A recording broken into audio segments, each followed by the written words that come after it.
Sudipta, AV নিউজে আপনাদের সকলকে স্বাগত। প্রথমেই চোখ রাখবো নিউজ হেডলাইন্সে।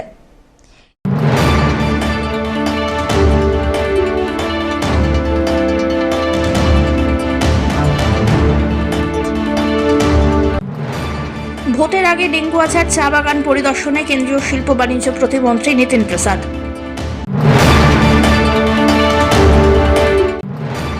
দোলের রাত্রে দুষ্কৃতীর তাণ্ডব, একের পর এক গাড়িতে অগ্নিসংযোগ, ব্যাপক চাঞ্চল্য এলাকায়।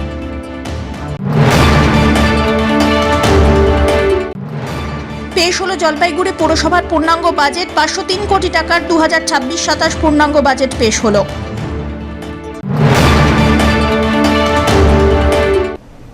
এবার আসছে বিস্তারিত সংবাদে। ডেঙ্গুয়াছাড় চা বাগান পরিদর্শন করলেন কেন্দ্রীয় শিল্প বাণিজ্য প্রতিমন্ত্রী নীতিন প্রসাদ। মন্ত্রীর এই পরিদর্শনের মাধ্যমে চায়ের গুণগত মান যাচাইয়ের পাশাপাশি গোটা চা বাগান ঘুরে দেখেন কেন্দ্রীয় মন্ত্রী। বৃহস্পতিবার চা বাগান পরিদর্শনের পর কেন্দ্রীয় শিল্প বাণিজ্য প্রতিমন্ত্রী নীতিন প্রসাদ বলেন, শিল্প বাণিজ্য মন্ত্রকের অধীনস্থ টি বোর্ড রয়েছে, কিভাবে চা বিদেশে এক্সপোর্ট করতে পারা যায় তা খতিয়ে দেখা হবে। পাশাপাশি কিভাবে বিদেশে চা রপ্তানির বিষয়ে সুবিস্তারিত আলোচনা করা যায় সে বিষয় নিয়েও কথাবার্তা হয়েছে।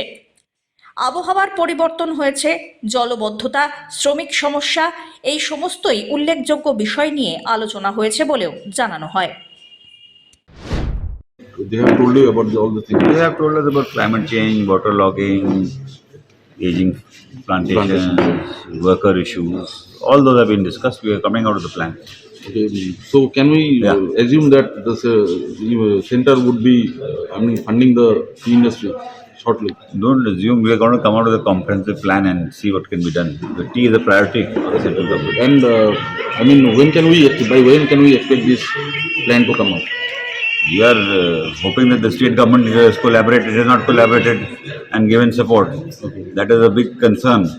The central government has come out with various schemes, starting with the workers and tea production and tea increasing, and of course other modernization issues. We hope to see something. उत्तर बंगाल के चाय के बागान में आने का सौभाग्य प्राप्त हुआ है और यहाँ उद्देश्य यही है कि वाणिज्य मंत्रालय के अधीन टी बोर्ड आता है और तमाम यहाँ की चाय के संबंधित समस्याएं, आगे की योजनाएं, ख़ास तौर से हमारे चाय श्रमिक, उनसे चर्चा और जानकारी कि क्या यहाँ कैसे उत्पादन बढ़ाया जाए, कैसे एक्सपोर्ट, इतने फ्री ट्रेड एग्रीमेंट हुए हैं आदरणीय प्रधानमंत्री नरेंद्र मोदी जी के मार्गदर्शन द्वारा।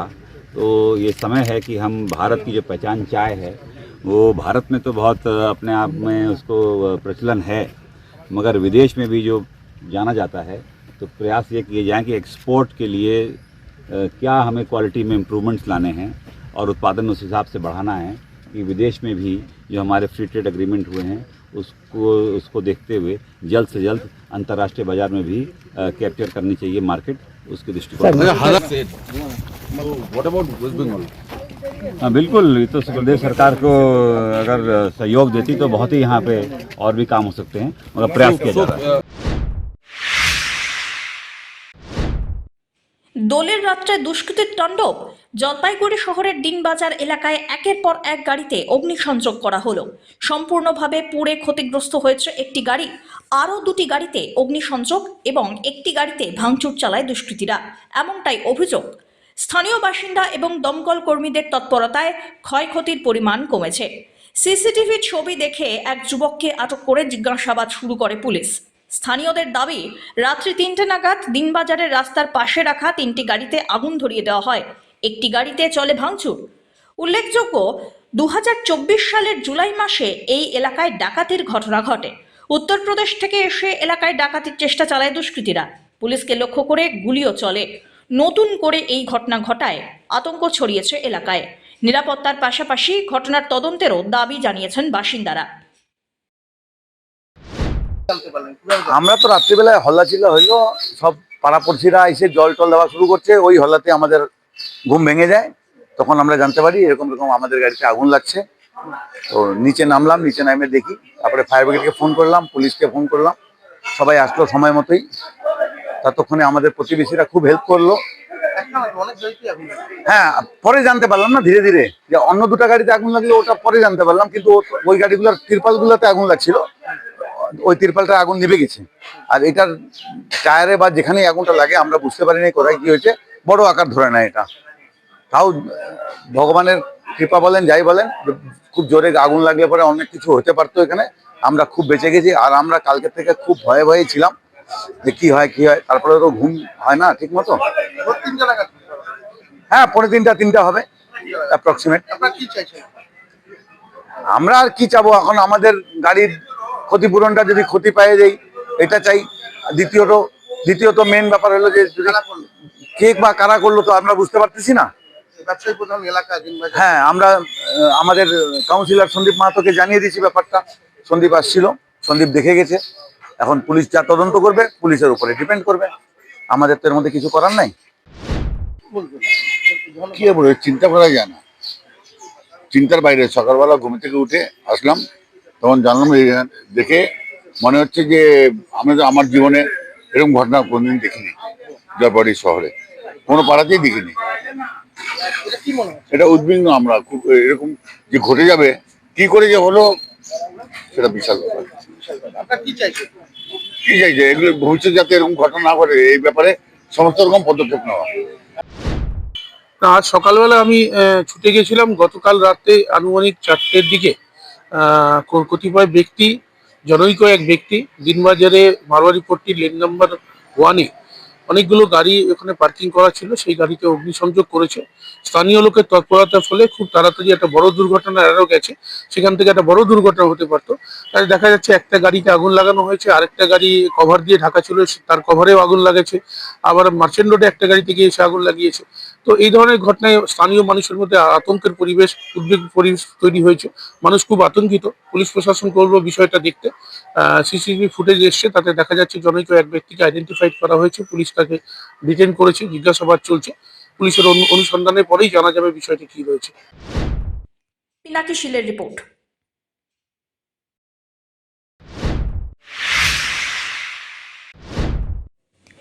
পেশ হলো জলপাইগুড়ি পুরসভার পূর্ণাঙ্গ বাজেট। বৃহস্পতিবার 503 কোটি টাকার 2026-27 পূর্ণাঙ্গ বাজেট পেশ হলো। গত বাজেট থেকে 37 লক্ষ টাকা কম বাজেট পেশ করা হয়। বাজেটের খরচ কম করা হয়। হাউস ফর অল প্রকল্পের খরচ বারবার ধরা হতো বলে দাবি। এদিনের বাজেটে বিরোধী দলের পুরো প্রতিনিধি তথা 24 নম্বর ওয়ার্ডের পুরো প্রতিনিধি অম্লান মুন্সি হাজির ছিলেন না। এছাড়াও প্রাক্তন পুরপ্রধান পাপিয়া পালও ছিলেন না। এই প্রথম জলপাইগুড়ি পুরসভা হেরিটেজ গ্যালারি আর হেরিটেজ লাইব্রেরির পথে হেঁটেছে। জলপাইগুড়ি পুরসভায় 141 বছর বয়স, শহরের বয়স 157 বছর। নারীদের স্বনির্ভর করে তুলতে মহিলাদের ব্যাংক অ্যাকাউন্টে সরাসরি টাকা দেওয়া হচ্ছে ঋণের মাধ্যমে। পরিকাঠামোগত উন্নয়নের জোর দেওয়া হচ্ছে রাস্তাঘাট, জল আর আলোয়। অমৃত প্রকল্পের জলের পাশাপাশি বাড়ি বাড়ি পুরসভার জলের সংযোগ, পুরনো লাইন রয়েছে, সেটিও 5 বছর ধরে চলবে। সৌন্দর্যায়নের জন্য পার্ক সংস্কারের পাশাপাশি করলা নদীর সঙ্গে ধরধরা গদাধরের নব্যতা বৃদ্ধিতে 3 কোটি টাকা বরাদ্দ করেছে পুরসভা। শহরের ফুটপাত দখলমুক্ত করতে বিশেষ অভিযান, বিভিন্ন ফ্ল্যাটের মিউটেশন যেদিকে হয়নি সেদিকেও জোর দেওয়া হচ্ছে, এমনটাই জানিয়েছেন পুরপ্রধান। জলপাইগুড়ি পৌরসভা 2026-2027 জন্য আজকে 503 কোটি টাকার বাজেট পেশ করলো এবং অ্যাকচুয়াল ফিগারটা হচ্ছে আপনার 503,77,100 টাকা। আমরা গত বাজেট যেটা ছিল 540 কোটি টাকা, তার থেকে 37 কোটি কম বাজেট পেশ করলাম। এটা অনেক বাস্তবোচিত বাজেট এবং এর মধ্যে আপনার অস্টারিটি ড্রাইভ আছে, যার মানে হচ্ছে খরচ কমানো আছে। আপনি দেখুন যে হাউজিং ফর অলে যে টাকাগুলো খরচা হয়ে গেছিলো, আগে কী হতো সেই টাকাগুলো বারবার ধরা হতো, সেই টাকাটা এবার এখান থেকে বাদ দিয়ে দেওয়া হয়েছে। আমরুতে যে টাকা অলরেডি ইউটিলাইজড আগের ফিনান্সিয়াল ইয়ারে, সেই টাকাটা বাদ দিয়ে দেওয়া হয়েছে। আমাদের অস্টারিটি অনেক ড্রাইভ আছে, যেগুলো আমি খুলে বলতে চাই না, সেটা আপনার একদম আমার প্রশাসনিক বিষয়। সেখানের ফলে আজকে 37 কোটি টাকা আমরা কম বাজেট পেশ করলাম, 503 কোটি টাকা। এবং সমস্ত কাউন্সিলর, বিরোধীরা পর্যন্ত বলেছে এটা বাস্তবোচিত বাজেট। আরেকটা জিনিস আপনাদের খুব মাথায় রাখতে হবে, এবার প্রথম জলপাইগুড়ি পৌরসভা হেরিটেজ গ্যালারি অ্যান্ড হেরিটেজ লাইব্রেরির পথে হাঁটছে। বৈকুণ্ঠপুর থেকে যে জলপাইগুড়ি শহরে জন্ম, সেখান থেকে জলপাইগুড়ি পৌরসভার 141 বছর, জলপাইগুড়ি শহরের 157 বছর, সেইখানে আমরা কিন্তু সেই পথে হাঁটছি যে সেটা হেরিটেজ গ্যালারি এবং হেরিটেজ আপনার লাইব্রেরি। জলপাইগুড়ি পৌরসভা নিজের অর্থে নারী সশস্ত্রীকরণে মহিলাদেরকে কিভাবে তাদেরকে অ্যাকাউন্টে টাকা ডাইরেক্ট হিট করানো যায় তার জন্য কিন্তু টাকা বরাদ্দ করেছে জলপাইগুড়ি পৌরসভা। তৃতীয়ত, জলপাইগুড়ি পৌরসভা এই বাজেটে যেটা খুব ইম্পর্টেন্ট সেটা হচ্ছে যে পরিকাঠামোকে খুব গুরুত্ব দিয়েছে, রাস্তাঘাট, আলো, এবং তারপরে হচ্ছে জলে যেমন অমৃতের জল রয়েছে আপনি জানেন, এবং এই অমৃতের জলের সাথে কিন্তু আমাদের যে পুরনো জলে যেটা রয়েছে সেটাকেও আমরা কিন্তু আগামী 5 বছর সেটাকে মানে কন্টিনিউ করার জন্য জলপাইগুড়ি পৌরসভা কিন্তু তারও মানে কমিটমেন্ট এবং পারসেপশন এবং যেটা বলতে পারেন সেটা কিন্তু নিজেরাই বাজেটের মধ্যে ভেন্টিলেট করেছে।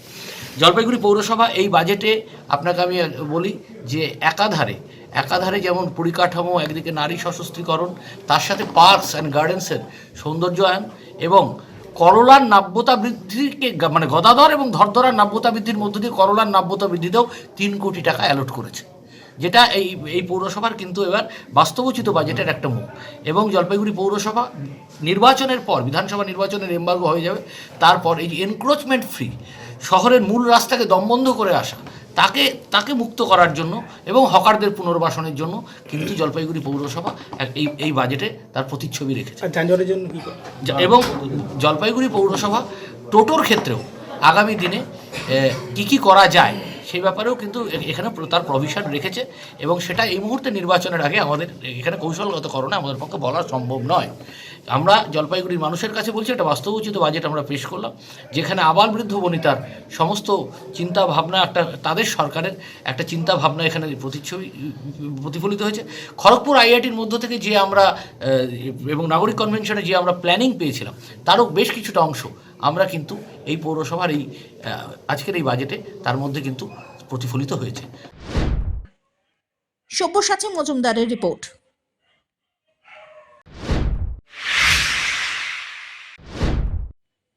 জলপাইগুড়ি জেলায় সমস্ত বৈধ ভোটারদের নাম ভোটার তালিকায় অন্তর্ভুক্ত করার দাবিতে বিক্ষোভ আর স্মারকলিপি প্রদান করল সিপিআইএম এর বামপন্থী দলসমূহ। বৃহস্পতিবার জেলার বিভিন্ন বিডিও দপ্তরে বিশেষ কর্মসূচি পালিত হয়। জলপাইগুড়ি সদর বিডিও, সেখানে দপ্তরের রাজবাড়ি গেট থেকে একটি মিছিল বের হয়। দপ্তরের সামনে অবস্থান বিক্ষোভে সামিল হন তারা। পরে বিডিওর কাছে স্মারকলিপি জমা দিয়ে বৈধ ভোটারদের তালিকাভুক্ত করার দাবি জানানো হয়। এই কর্মসূচিতে সভাপতিত্ব করেন ফরওয়ার্ড ব্লকের রাজ্য নেতা গোবিন্দ রায়। বক্তব্য রাখেন সিপিআইএম এর জেলা সম্পাদক পীযূষ মিত্র, সলিল আচার্য, বাসুদেব রায়, জামিনার আলী, পরিতোষ ঘোষ সহ অন্যান্য নেতৃবৃন্দ। রাজগঞ্জ এবং ধূপগুড়ি বিডিও দপ্তরে এই একই দাবিতে বিক্ষোভ আর স্মারকলিপি প্রদান করা হয়। বাম নেতৃত্বের দাবি, শ্রমিক, কৃষক এবং ক্ষেত মজদুরদের অনেকের নাম আন্ডার এডজুডিকেশন রাখা হয়েছে। গণতান্ত্রিক অধিকারের পরিপন্থী এই ঘটনা। সমস্ত বৈধ ভোটারকে তালিকাভুক্ত না করা হলে আন্দোলন আরও জোরদার করার হুঁশিয়ারি দিয়েছেন তারা। ভিডিও কথা শুনছে কি শুনছে না এটা বড় কথা নয়। ভিডিও নির্বাচন কমিশনের অঙ্গুলি হেলনে চলছে। ভিডিও যে অপদার্থতার পরিচয় দিয়েছে জলপাইগুড়ি জেলায়, যে কোনো সময় এটা হওয়ার কথা ছিল না। মৃত ভোটারদের ভোটার তালিকায় দীর্ঘদিন রেখেছে, সেটা লড়াই করে বাদ দিতে হয়েছে। তা রাজনৈতিক দলের অঙ্গুলি হেলনে অনেক সময় চলে। তা আজকে ভিডিওকে আমরা বলেছি পরিষ্কারভাবে যে বিচারাধীন কোনো ভোটারকে রাখা যাবে না, কারণ এই ভোটার দেশের সম্পদ। চোর, বাটপার, লুঠেরা, যারা কয়লা মাফিয়া, যারা বালি চুরি করে, তাদেরকে বিচারাধীনে না রেখে যে কৃষক, যে শ্রমিক, দেশের সম্পদ উৎপন্নর সাথে সরাসরি যুক্ত, তাদেরকে বিচারাধীন বলা যাবে না। এটা আমরা পরিষ্কারভাবে জানিয়ে দিয়েছি জেলা শাসক বিডিওকে। ফলে বিডিওর যে দায়িত্ব রয়েছে এক্ষেত্রে কোথায় কি ত্রুটি করেছে, বিডিওকে নির্বাচন কমিশনের, উনি তো এখন এইআরও, নির্বাচন কমিশনের লোক, ফলে এইআরও হিসাবে তাকে সঠিক দায়িত্বটা পালনের কথা আমরা বলেছি। জেলায় এখনও 1,08,000 এই বিচারাধীন ভোটার রয়েছে, তাহলে তাদের কি হবে? বিচারাধীন ভোটারকে বাইরে রেখে যারা দেশের অর্থনৈতিক ব্যবস্থার সাথে যুক্ত, সামাজিক ব্যবস্থার সাথে যুক্ত, দেশের পরিকাঠামো উন্নয়নে যুক্ত, যাদের মতামত এই নির্বাচনে খুব গুরুত্বপূর্ণ, এরকম 1,08,000 মানুষকে বাইরে রেখে নির্বাচন হতে পারে না। ফলে নির্বাচন তালিকায় অন্তর্ভুক্ত করেই তাদেরকে তারপরে ভোট করতে হবে, অন্যথায় ভোট করা যাবে না। আপনারা তো জানিয়ে এসেছিলেন আজকে টাইম দিয়ে, ভিডিও দেখা পেয়েছেন? ওরকম টাইম দিয়ে আসার ব্যাপার থাকে না। উনি বসে থাকবেন, উনি খুব ব্যস্ত এসআইআরের কাজে, উনি বসে থাকবেন, আমরা ওনার সাথে কথা বলবো। এসআইআরের কাজে ব্যস্ত উনি, সব বন্ধ হয়ে যাবে কথা। উনি নিশ্চয়ই আমরা টাইম দিয়েছি, উনি থাকবে, কথা বলবো। কথা না বললে অবস্থান হবে, অবরোধ হবে। আপনাদের দাবিটা পূরণ না হয় তাহলে আপনি একটা বলেন অচল অবস্থা তৈরি করে অচল অবস্থাই হবে। যে মানুষ, তার নাগরিক, দেশের সংবিধান রক্ষার দায়িত্ব দেশের মানুষের, দেশবাসীর, ফলে দেশের সংবিধান, দেশের আইন শৃঙ্খলা যদি বিঘ্নিত হয়, ফলে জাতীয়তাবাদ রয়েছে যে কৃষকের, ফলে দেশ রক্ষায়, সংবিধান রক্ষায় দেশ অচল হবে। যারা দেশকে সংবিধানের উপরে আঘাত আনতে চাচ্ছে, ফলে সংবিধান রক্ষায়, দেশের আইন শৃঙ্খলা রক্ষায় যা কাজ করতে হয় মানুষ সেটা করে নেবে। ধীমান রায়ের রিপোর্ট।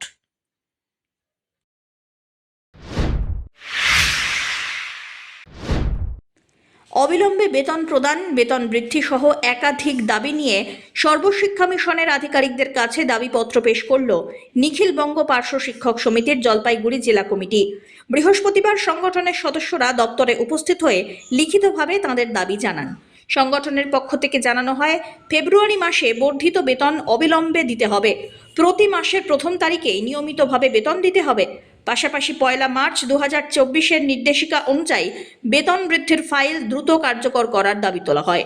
নিয়োগের দিন থেকে ইপিএফ চালু এবং পার্শ্ব শিক্ষকদের পেনশনের আওতায় আনার দাবিও জানানো হয়েছে। অভিযোগ, মাসের 5 তারিখ হয়ে গেলেও এখনো পর্যন্ত তাদের সাম্মানিক প্রদান করা হয়নি। এই নিয়ে ক্ষোভ প্রকাশ করে সংগঠনের সদস্যরা বলেন, যেখানে রাজ্য সরকার নিজেকে মানবিক সরকার বলে দাবি করে, সেখানেই পার্শ্ব শিক্ষকদের সঙ্গে এই ধরনের আচরণ কেন হচ্ছে তা নিয়েই উঠছে প্রশ্ন। সংগঠনের বক্তব্য, মাত্র 1000 টাকা বেতন বৃদ্ধি করে দায় সারা হয়েছে। দ্রুত উপযুক্ত ব্যবস্থা না নিলে আগামী 2 বছরের মধ্যে অনেক পার্শ্ব শিক্ষক আত্মহত্যা করতে বাধ্য হবেন, এমনটাও সতর্ক করে দিলেন সংগঠনের নেতৃত্ব। আপনারা জানেন যে মুখ্যমন্ত্রী ঘোষণা করেছিলেন যে 1 মাসের 1 তারিখ থেকে বেতন হবে। তো আজকে 5 তারিখ হয়ে গেল, পার্শ্ব শিক্ষক বেতন হয়নি। ইতিমধ্যে দেখবেন 2টি সম্প্রদায়ের একটা বড় উৎসব গেল এবং সামনে একটা বড় উৎসব আসবে। আর এই মুহূর্তে যদি আমাদের বেতন না হয় তাহলে আমরা পরিবারটাকে নিয়ে কী করে চলবো?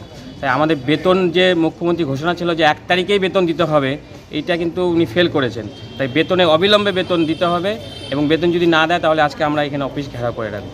এগুলো আমাদের মূল দাবি। এবং পাশাপাশি আমাদের যে বেতন, মুখ্যমন্ত্রী বেতন বৃদ্ধি করেছেন 1000 টাকা, সেটাও আমরা মুখ্যমন্ত্রীকে ফিরিয়ে দিতে চাই। আমাদের সম্মানজনক ভাতা দেওয়া হোক, যাতে সেটা দিয়ে আমাদের সংসারটা চালাতে পারি। এই টাকা দিয়ে আমাদের 1000 বৃদ্ধি করে আমাদের সংসার চলবে না। যেভাবে দ্রব্যমূল্য, আমাদের একটা গ্যাসের দামই 1200 টাকা হয়ে গেছে, তাহলে কী করে হবে? মুখ্যমন্ত্রী কি জানেন না? মুখ্যমন্ত্রী 11 সালে যখন ক্ষমতায় এসেছিলেন তার বেতন কত ছিল? 8000 টাকা। আজকে 15 বছর তার বেতন কত হয়েছিল? তার বেতন 1.5 লাখ টাকার উপরে হয়েছে। কিসের জন্য? তিনি কোন কাজটা করেন? স্কুলে পড়ান না কোনো কাজ করেন? শুধু তো খালি উনি ওখানে নবান্নে শুধু বসে থাকে না, ঘুরে না ধেই করে নৃত্য করে বেড়াচ্ছেন। ধেই করে নৃত্য করে যদি 1.5 লাখ টাকা বেতন দিতে লাগে, আমরা তো সকাল থেকে খেটে মরে যাচ্ছি। আমাদের মানে জুতার থেকে সমস্ত কাজ আমাদের করতে হচ্ছে, তাহলে আমাদের বেতন কেন 1000 টাকা বৃদ্ধি করা হলো? তাই এই মানবিক সরকার নয়, এটা অমানবিক সরকার চালাচ্ছে। এইভাবে যদি থাকে আগামী 2 বছরের মধ্যে দেখবেন আমাদের অনেক পার্শ্ব শিক্ষক সুসাইড করতে বাধ্য হবে এবং এর জন্য মূল দায়ী থাকবে এই মুখ্যমন্ত্রী। এখন আপনাদের বেতন কত? এখন আমাদের যে প্রাথমিক স্তরে যারা কাজ করি তাদের 11,000 টাকা বেতন পায় এবং যারা উচ্চ প্রাথমিক বেতন যারা কাজ করেন তারা 13,000 টাকার মধ্যে বেতন পায়। আপনারা কত চাইছেন? আমরা চাই যে আমাদের সম্মানজনক ভাতা, সেটা হাই স্কুলে উচ্চ প্রাথমিক ক্ষেত্রে উচ্চ প্রাথমিক ক্ষেত্রে প্রায় 40,000 টাকার উপরে এবং প্রাথমিক ক্ষেত্রে 35,000 টাকার উপরে আমরা বেতন দাবি রাখছি। কতজন পার্শ্ব শিক্ষক রয়েছেন জেলায়? এবং শুধু আমরা দাবিতে রাখছি, এটা আপনি ভাবলে অবাক হবেন যে ভারতবর্ষে যে অন্য রাজ্যগুলো যেখানে সর্বশিক্ষা মিশন চলছে তারা এই বেতনগুলো দিচ্ছেন কিন্তু। আর উনাকে যখন আমরা বেতন যেতে চাই, যখন টাকা চাই, তখন বললেন ওনার ভান্ডারে টাকা নেই। তাহলে যদি টাকা নেই, যে মুখ্যমন্ত্রী যে রাজ্যের টাকা নেই, তাহলে সেই রাজ্যের মুখ্যমন্ত্রী কি করে ভাতা দিচ্ছেন, মন্দির করছেন, এই সমস্ত করে যাচ্ছেন? কি করে এত ভাতা কোথায় টাকা পাচ্ছেন? ওনার কি ট্যাক্সাল আছে টাকা ছাপিয়ে ও টাকা দিচ্ছে? আর শুধুমাত্র প্যারা টিচারদের ক্ষেত্রে কেন উনি এত অমানবিক? তাই আমরা চাই যে আমাদের এই ভাতাটা দিতেই হবে ওনাকে। আর যতদিন পর্যন্ত উনি এই ভাতা না দিবেন ততদিন পর্যন্ত আমাদের আন্দোলন, লড়াই চলবে। ধীমান রায়ের রিপোর্ট।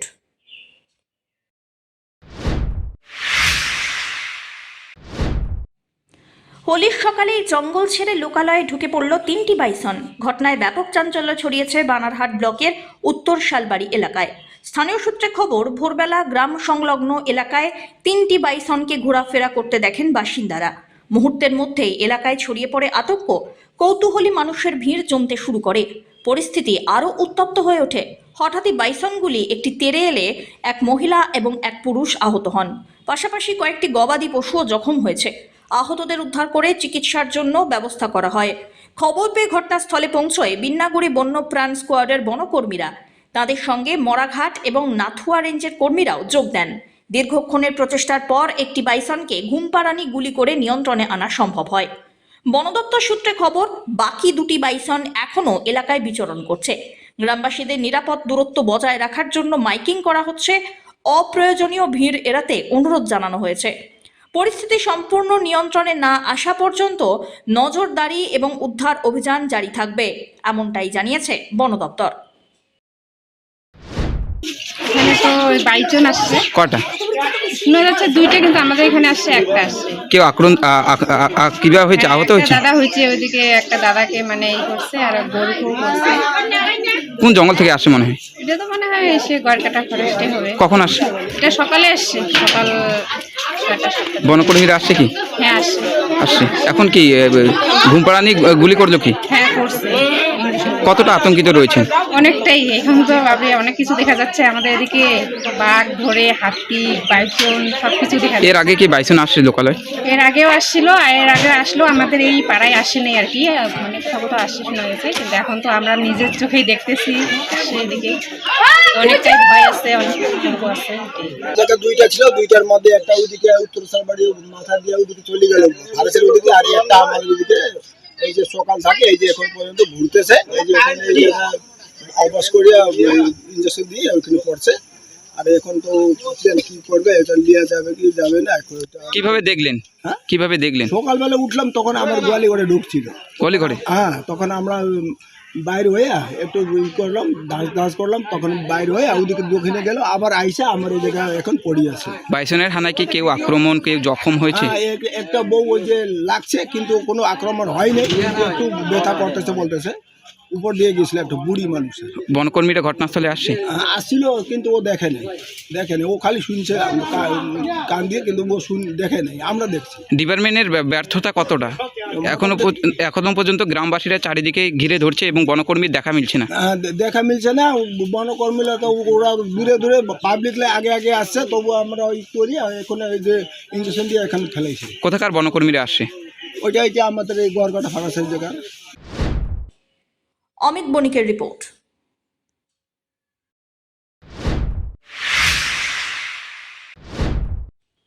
রেলের একাধিক উন্নয়নমূলক কাজের বাস্তবায়নের সম্ভাবনা, যাতে খুশির হাওয়া এলাকা জুড়ে। রেলের আলিপুরদুয়ার ডিভিশনের অধীনস্থ রাজা ভাতখাওয়া স্টেশন থেকে জয়ন্তী পর্যন্ত রেল লাইন পুনরায় চালুর কথা ঘোষণা করল রেল দপ্তর। সঙ্গে আরও একটি রেল লাইন চালসা স্টেশন থেকে মেটলি পর্যন্ত কিছুটা এক্সটেন্ড করে ভুটানের নিকটবর্তী নকশাল পর্যন্ত পুনরায় চালু করতে উদ্যোগ নিতে চলেছে রেল। আরেকটি নতুন রেল লাইন বানারহাট স্টেশন থেকে ভুটানের সামসি পর্যন্ত রেল লাইনের কাজ শুরু করার পরিকল্পনাও চলছে। আর এই রেল লাইন তৈরির মূল উদ্দেশ্য ভারত, ভুটান এবং নেপাল ও বাংলাদেশের সঙ্গে রেল ট্রানজিটের মাধ্যমে বাণিজ্যিক সম্পর্ককে আরও দৃঢ় করা। রাজা ভাতখাওয়ার থেকে জয়ন্তী পর্যন্ত পুনরায় রেল লাইন স্থাপিত হবে, মানে যদিও এটা ইংরেজ আমলে ছিল, তো দেশের যত সম্ভব দেশের সুরক্ষার জন্য এই রেল লাইন পুনরায় পাতবে। তবে কিছু জায়গা থেকে হয়তো আপত্তি তুলতে পারে, যেহেতু জঙ্গল এলাকা। আমার মনে হয় জঙ্গলকেও কিছুটা বাঁচিয়ে যদি দেশের সুরক্ষাটাকেও দেখতে লাগবে, সেই হিসাবে রেল লাইন পাতা হয়, আমার মনে হয় আপত্তি তোলা উচিত না। তো এটা রেল লাইন যে পাতা হবে, আপনাকে কি এই কয়েকদিন আগে যে খবরের মাধ্যমে জানতে পারলাম, টাকার পরিমাণও একটা স্যাংশন হয়েছে, সেটা আমি হয়তো দেখে আবার বলতে পারবো। তবে একটা সময় রেল লাইন ছিল, ইংরেজ আমলে রেল লাইন পাতা ছিল, এবং এখনও রেলের ওই যে ব্রিজের খাম্বাগুলো এখনও পড়ে আছে। তো আগামী দিনে যদি এটা চালু হয়, এক নম্বর হচ্ছে ভুটানের সাথে আমাদের বাণিজ্যিক দিক দিয়ে অনেক আরও সহজতর হবে, এবং বাংলাদেশ ভুটানের সাথে যে পণ্য আনা নেওয়া করে বা করবে, তাতে ভারতের উপর দিয়ে ট্রানজিট সুবিধা নিতে পারবে, এটা একটা ভালো দিক। সঙ্গে আমরাও বাংলাদেশের ভূমি ব্যবহার করে উত্তর পূর্ব ভারতের যাওয়ার রাস্তা। এটা কোন জায়গায়?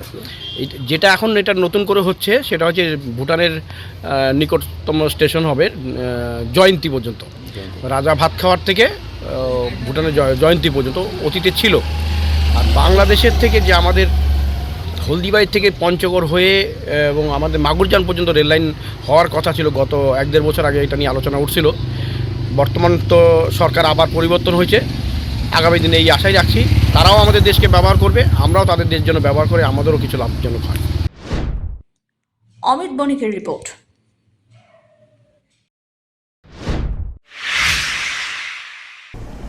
শেষ করবার আগে নিউজ হেডলাইন্স আরো একবার।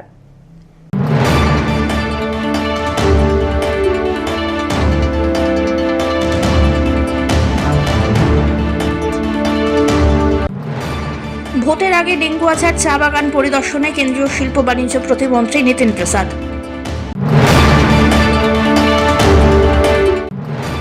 দোলের রাত্রে দুষ্কৃতীর তাণ্ডব, একের পর এক গাড়িতে অগ্নিসংযোগ, ব্যাপক চাঞ্চল্য এলাকায়।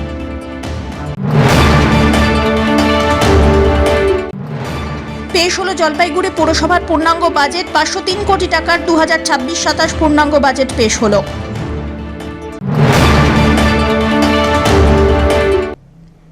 এখনকার মতন এভি নিউজ এ পর্যন্তই। পরবর্তীতে আসছি আরো সংবাদ নিয়ে, দেখতে থাকুন আমার ভিশন। নমস্কার।